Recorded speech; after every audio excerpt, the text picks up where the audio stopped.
time for the Property Podcast, where every week tens of thousands of property investors, new and experienced, join together to get news, knowledge and laughs at our expense. With me, Rob Bence. And me, Rob Dix. Join us every Thursday morning for your weekly dose of property ideas and motivation. Then head over to our website at thepropertypodcast.com to keep the conversation going. Now though, let's get started. Welcome to the Property Podcast. It's episode 30. I'm Rob Bence. Hello. And with me always is the property geek, Rob Dix. Rob, how are you? I'm really well, thank you, Rob. Really well. We've taken a little break from recording, not from broadcasting, as you'll find out later. But we're coming back with a really strong one. This is something we've been asked loads of questions about. We're talking about property tax this week. We've been asked loads of questions about tax matters. We've been unable to have good answers for you. So we've done what we've done before and drafted in an expert to help us out. So we're going to be talking about that later in the show. It should be a really good one. Yeah, it should. And as you said, Rob, there's been a little bit of a break, and that's all down to me because I was away on honeymoon and wedding. But the reviews have continued to come in, which is fantastic. So let's get straight into them. Thank you to the following. First of all, Ovo says, new way of learning. This is the first podcast I've listened to, and it's excellent. I'm making future plans, which include property investment, but it's allowed me to discover other podcasts such as Meaningful Money, Entrepreneur on Fire, Property News Week, and the Property Geek podcast. And it has changed the way I improve and develop myself. Thank you very much, Ovo. Next is from Create Nickname.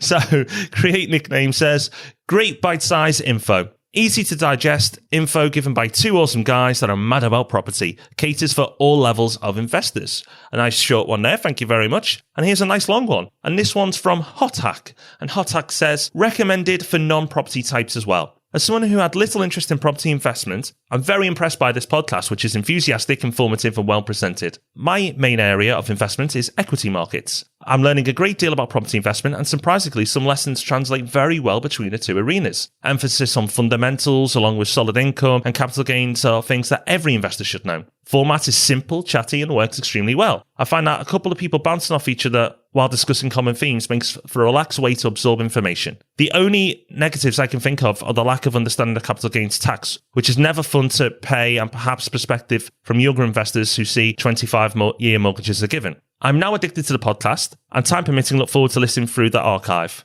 For the time being, the siren of the stock market is calling my attention, but prior to listening to this podcast, I would never consider myself a property type, and now I see a realistic chance of adding a property or two to my portfolio at some point in the future. Thank you both for an enlightening show. Well, thank you, Hot Hack. That was a great review, and you'll be delighted that this is a tax episode as well. Yeah, and really interesting to hear the remarks about parallels between property and the stock market as well, which is something that I think about because I'm very interested in shares. I've only got a small portfolio, but there are lots of parallels you can draw between the two. So really interesting to hear that. Thank you for the reviews. And we've got some voices to play for you as well. We have. Hey guys, Jack Vaughan here. Love the show. Brilliant thing you guys are doing.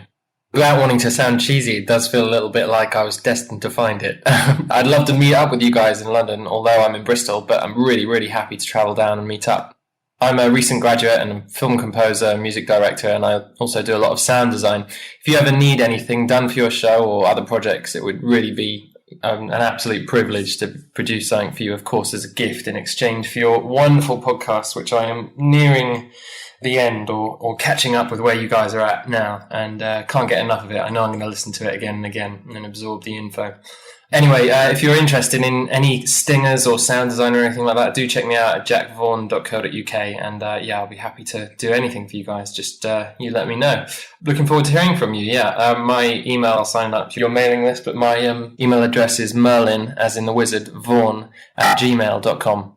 All right, cheers. Hello, Rob and Rob. I started listening to your podcast as a recommendation from a friend, and I've been hooked ever since.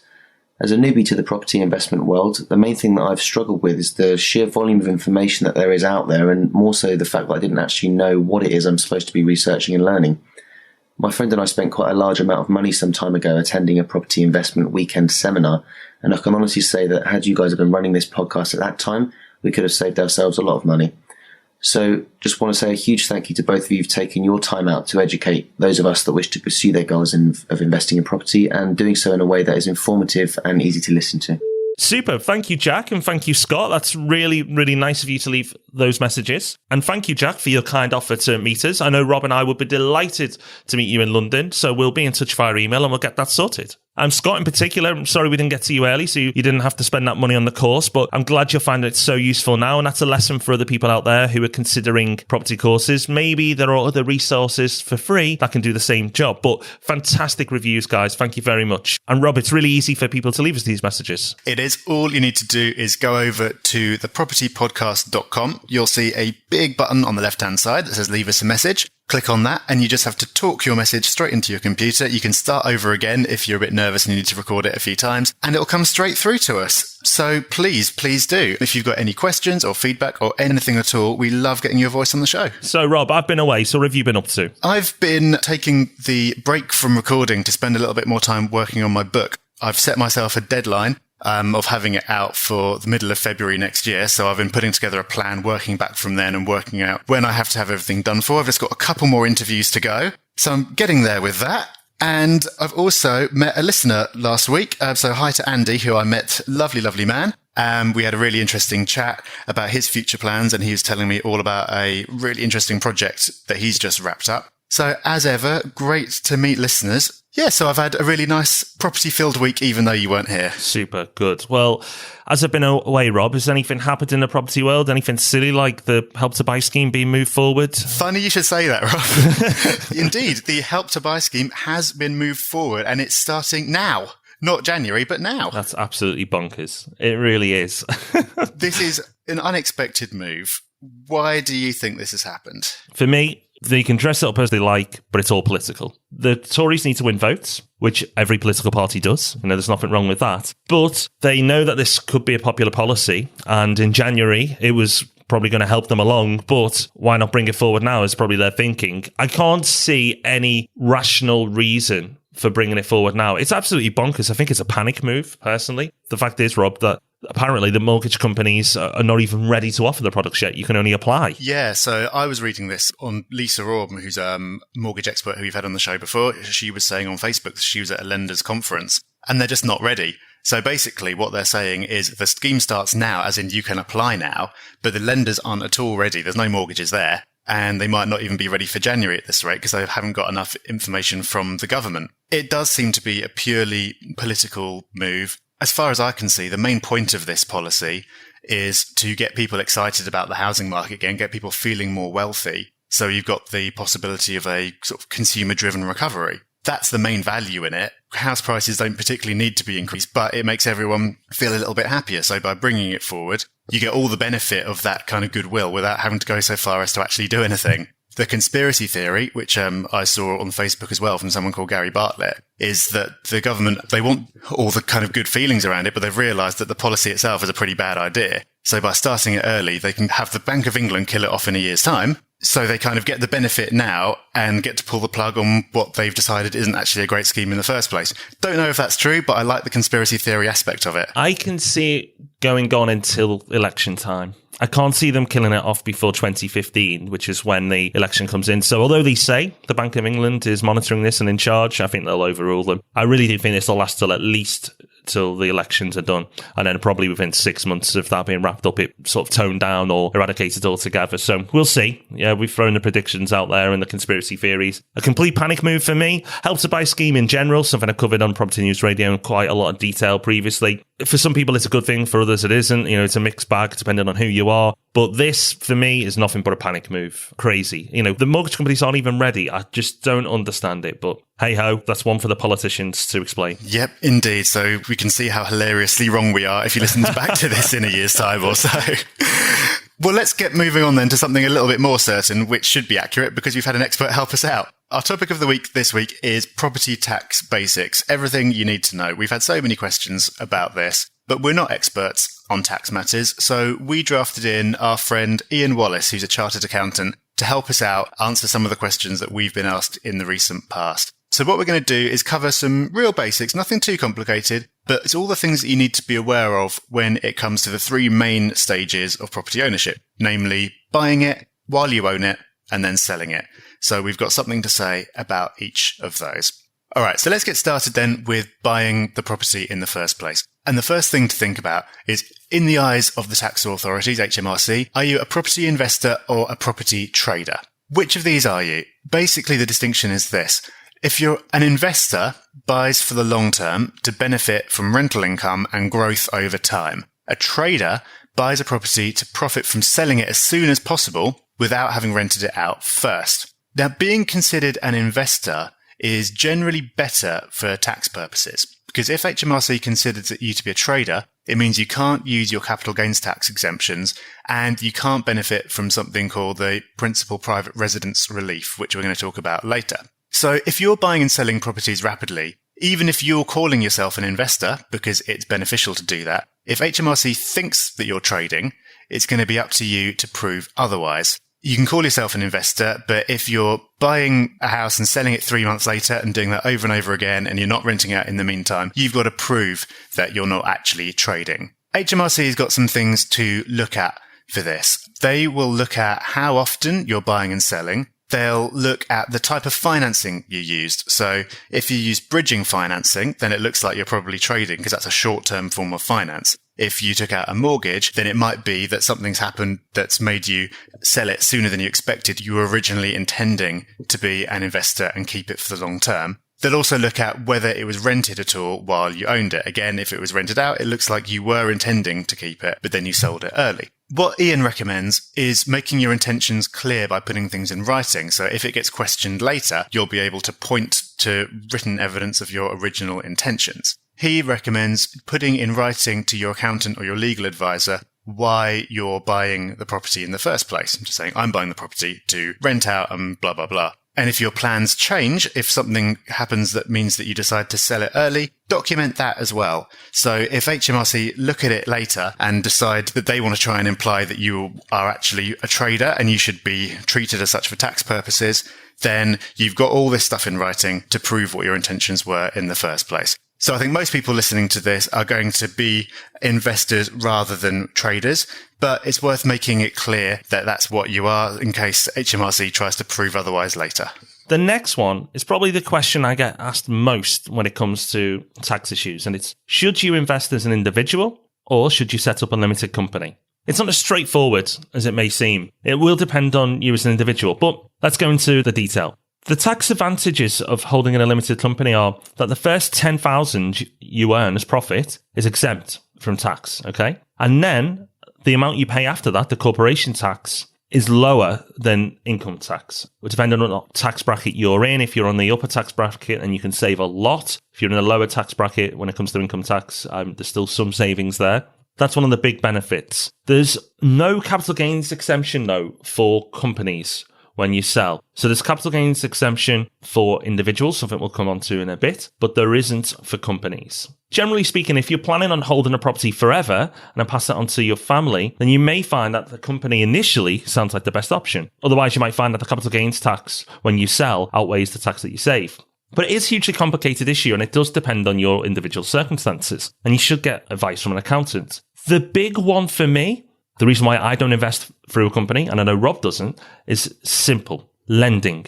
It's so much more difficult to achieve lending and mortgages when you invest as a company. Because think about it. If you're a mortgage company, if you as an individual go to try and get a mortgage, then they can come back after you if something goes wrong. And not just that property, but also other assets if needed as well. If you're a company could just be wrapped up. And if it's a limited company, obviously there's very little they can get back from you. So it's a massive risk for mortgage companies to lend to a company rather than an individual. So therefore, you're extremely restricted on the options that you have. And as we've talked about before, leverage is really, really important. For me, I don't want to speak for you, Rob, but I know before the podcast we talked about this for you as well. We won't be investing through companies because lending is just too important for us. Yeah, exactly. Sometimes investing through a company is the best way of doing things. In the majority of cases, it probably isn't. I think people like to get excited about investing through a company and sort of thinking about the tax savings that they can make without taking into account the issues of financing that might just not be something they're aware of. I think a lot of people sometimes think that it's a paper exercise. You can say that it's within a company, but it's actually your name on the deeds. And as far as the mortgage company is concerned, it's you. But you can't do it that way. Lending is the major stumbling block. You're not going to get as much access to mortgages and you're not going to get as high loan to value. And so to get that leverage as you would if you had it in your own name. They are two of the issues when it comes to actually buying the property in the first place and how you structure that. Let's move on to while you own the property. Because while you own it, you want to make sure that you're claiming as many of the allowances that you're entitled to as possible to reduce the profits that you have to pay tax on. There are two types of expenses that are going to happen in the course of buying and owning a property. They are revenue expenses and capital expenses. So what's the difference there? Revenue expenses basically are your running costs. So that includes things like the interest portion of your mortgage, any fees that you pay to your letting agent, repairs that happen along the way, and so on. Revenue expenses are your running costs, and you can deduct them from your income to reduce the taxable profits that you make. So that all makes sense. Capital expenses, on the other hand, are related to your purchase costs. They are things like your legal fees, any surveys you have done, arrangement fees for your mortgage, and all that kind of thing. Now, you can't claim those immediately against the profits that you make. But capital expenses get carried forward and you deduct them from the profit you make when you sell. Now, you want to have as many expenses as possible classified as revenue, because if you have to roll it all up and then claim it at the end when you sell, you've got a double problem. First of all, you might never sell, so you won't get the benefit. But also, by then, inflation, as we've talked about before, will have eroded the real value of the expense that you incurred now. So by the time you claim it, it won't be worth as much. Ideally, you want to have as much as possible counted as revenue because that's money that you can deduct now and save on your tax right now rather than at the end when you sell. Ian's given us an example of this, and it shows how you can think a little bit creatively about it. This is to do with the legal fees when you buy a property. So typically, the legal fees when you're buying a property are capital expenses. They're related to the purchase of the property. So you won't be able to offset those against your income, and you're going to carry them forward till you sell the property. But if you're buying with the help of a mortgage, which you are most of the time, some of those legal fees that you're paying will relate to arranging it, correspondence with the lender, informing you about the interest rate and all that kind of thing. So some of their work is going to be to do with the mortgage, and the mortgage is an ongoing cost. In other words, it's a revenue expense. So what you can do is get your solicitor to invoice you separately for that part of the work. So rather than just giving you one invoice for all their work as I normally do, just get them to separate out the part of it that relates to arranging the mortgage. That means you can then claim that part as a revenue expense, which reduces your taxable profits, and it's only the other part that's related to the actual purchase that is counted as a capital expense and goes forward to the end. So there's all kinds of blurred lines about when things are revenue or when things are capital, especially when it comes to refurbs. It all comes down to just whether it's to do with repairs or improvements. And it can get a bit tricky. That's where it's useful to have a property accountant who can tell you what HMRC will consider different things to be. But that's one fairly clear-cut example of where, if you're clever, you can turn something into a revenue expense rather than a capital expense. Okay, great. So one of the things to make sure you do is claim all the revenue expenses you can. You know, there's lots of things you can claim against, and some may be obvious and some not so. So let's run through it. Your mortgage interest, for example. So you can claim against the interest of your mortgage. So if you have an interest-only mortgage and your payments are $250 a month, then you can claim against the interest. Okay, nice and simple. Ground rents and service charges. If you invest in flats, there's something else you can claim expenses against. If you provide a gardener, you can claim against that. Cleaners as well, especially if it's a holiday let. That could be one that's a regular charge. You can claim against it. Any agents' commissions or tenant finders fees from letting agents. Property adverts as well, if you self-manage. So if you advertise the property to be let, you can claim against those. Light and heating when it's void. If you get an electric bill or heating bill, it probably won't be a lot, but you can claim against that. So make sure you do. And council tax as well during voids. You know, you pay the council tax during the void periods. So that's something else you can claim against. Now, an accountant can give you a full list of these. So if you do use an accountant, they can give you a big list of all the things you can claim against. But that's a pretty solid starting point. The reason that a lot of people miss some of these is that it's a little bit unusual for an individual to be able to claim some of this stuff. But normally, if you're working for someone, you'll earn your wage, you'll have your tax deducted immediately, and then all your expenses after that, you have to pay from the money that's left over after you've paid your tax. But for property purposes, even if it's not a limited company, your property investments still get treated as a business, which means you pay tax like a business does. In other words,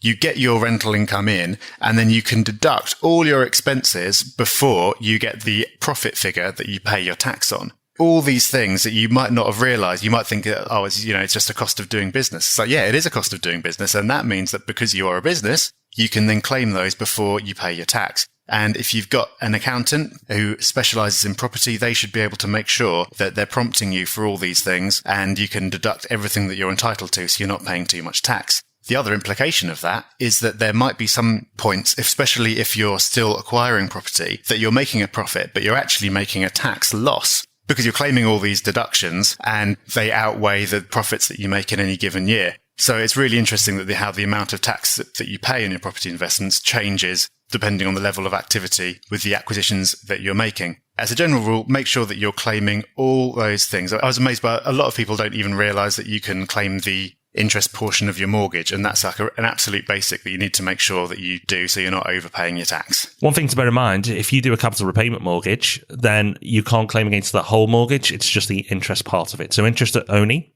the whole amount is interest, so you can claim against all of that, but capital repayment, you need to find out the amount you've paid in interest because you can't claim the whole amount if you're paying the capital down. Okay. A little bit specialist now, but I think this applies to a lot of our listeners because I know we've got a lot of overseas listeners, Rob, and a lot of them contact us both on a regular basis, is tax for non-UK residents. If you're not a resident, but you still receive a rental income in the UK, you pay tax on that income. The same rules apply. You can write things off like we talked about before, even including journeys over to see the property is one of the things you can include in that list. You can really minimize that tax bill, but you still, will have to pay tax on that income.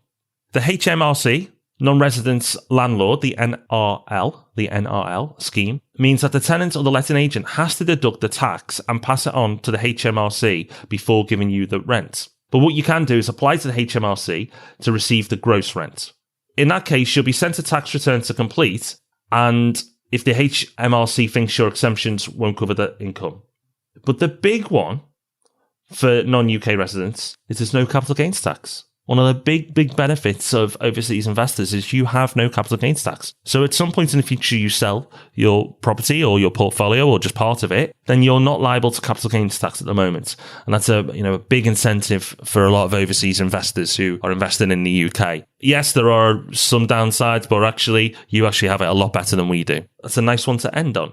So next, we're going to look at selling the property. So the tax implications when you sell a property. The obvious one is capital gains tax. Now, every year you get an allowance as an individual of roughly £10,000. It alters year to year by a few £100s, but it's roughly about 10,000. Now, if you own a property or buy a property as a couple, then you can double up your allowance. So you can do 10,000 plus 10,000. You've got 20,000. And what that basically means is if you bought a property for 100,000 and you sold it for 150, let's say there was 10,000 worth of costs, so there was 40,000 you'd be taxed on. Well, if you bought as a couple, that year you can offset 20,000 of your allowance and only pay tax on 20,000. So I hope that makes sense. £100,000 purchase price, £150,000 selling, 10,000 costs. That means you'll be taxed on the 40,000. But if you've bought as a couple, you can do 10 and 10, leaving only 20,000 you'll be taxed on. And you get that allowance every single year. You never pay, though, capital gains tax when you sell your primary residence, the place where you live. It's only for investment properties. And that's if you're seen not as a trader, something we've discussed earlier. So really, it's another good reason not to sell. Capital gains tax is there. You should never sell a property. That's what we always say. Hold for the long term, hold forever, pass your properties on through different means. But capital gains tax, it's not one you really want to be paying. It's far more efficient to hold the property and realize your wealth in different ways, something we can cover in a future episode. But capital gains tax, yes, you do get an allowance, but you're really probably better off holding the property. But there is a bit of a twist when it comes to a property that you've ever lived in. It's something called principal private residence relief. And it's something that's worth mentioning quickly because I know that it's quite a common situation. A lot of people will be living somewhere, then they'll want to move on, but instead of selling, they'll decide that they can afford to keep the place where they lived and rent it out as a buy-to-let and then go and buy their next place. Principal private residence relief, which I'm going to call PPR from now on, is something that applies if you've ever lived at the property, and that allows you to eliminate some of the tax that's due. Basically, the PPR, it covers the period that you lived at the property plus the last 3 years of ownership, whether you lived there or not. As an example, say that you've owned a property for 10 years, then you decide to sell it. For the first 3 years you lived there, then you rented it out from then on. PPR covers the 3 years when you lived there, plus the final 3 years, regardless, where you weren't actually living there, that means that it covers 60% of the time. So that means that you only get taxed on 40% of the capital gain. And then there's all the allowances that Rob's previously talked about. On top of that, there's something called lettings relief, which is mind-bendingly complicated, and it's probably not worth getting into in any detail because you won't be living in the majority of your properties. But it's just worth being aware that if there's a property that you ever have lived in, all these reliefs are available. The capital gains tax you'll have to pay is going to be less than on a property that you've never lived in. So it's a little bit of a niche situation, but worth being aware of. Okay, so that wraps up the basics of buying a property, owning a property, and selling the property from a tax point of view. It's really good to educate yourself about the basics when it comes to this kind of thing, because it does help mean that you can make informed decisions about some of the issues that are going to come up. But we've really only scratched the surface with this. There's so much more detail to it. We have said before, and we'll say it again, it's always worth employing an accountant. It might seem like a cost, but actually it's going to save you money. A good accountant will be able to save you so much more than the fees you pay them. There's probably stuff that we've talked about that you weren't aware of, and there's so much more. And then just by being aware of some things that you can claim for that you weren't aware of, they'll be able to save you a lot of money potentially. And as we've said before as well, use an accountant who's a property investor themselves as well, if you possibly can, because that way you know that they're going to understand it from an investor's point of view. They'll be using all the tricks and all the allowances themselves, and they'll be able to help you do the same. Thank you so much to Iain Wallis for providing the content for this episode for us. The blog post that he originally wrote for us that we've based this on, you can find on the website right now at thepropertypodcast.com. It's quite a lot to take in by just listening to us ramble on. You might find it useful to go and follow up by reading through Ian's original article and using that as the basis for more research if you want to. Absolutely. Okay, well, thank you, Ian. And I hope that delivered what you've requested, everyone, because so many people have requested a tax episode. So I hope you enjoyed that. We saved it for episode 30. But Rob, a resource of the week, and you've just renewed this resource, haven't you? Yeah, I had the letter drop through my letterbox the other day, and it reminded me that it would be a good resource to talk about. It's the National Landlords Association, which you might have heard of. You might not know exactly what it is. But basically, it costs £89 a year, and it gives you access to lots of things which you might consider quite useful.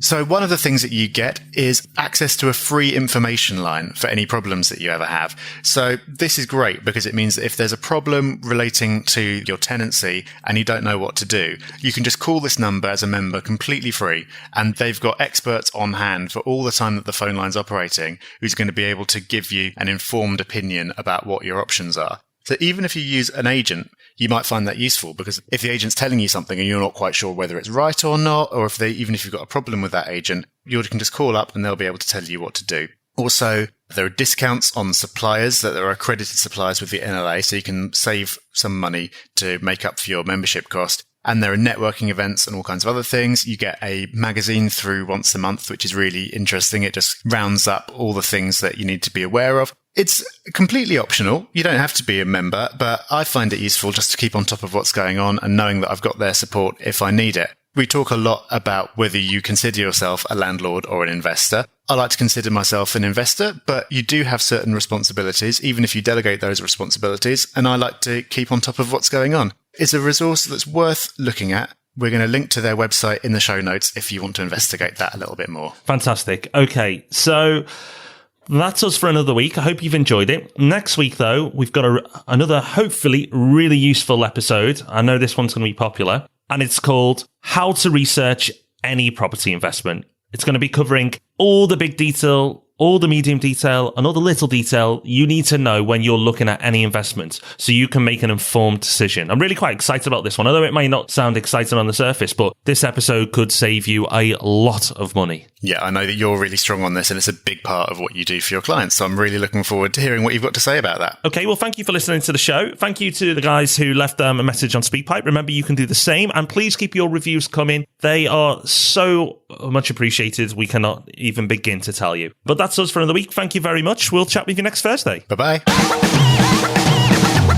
Thanks for listening to The Property Podcast.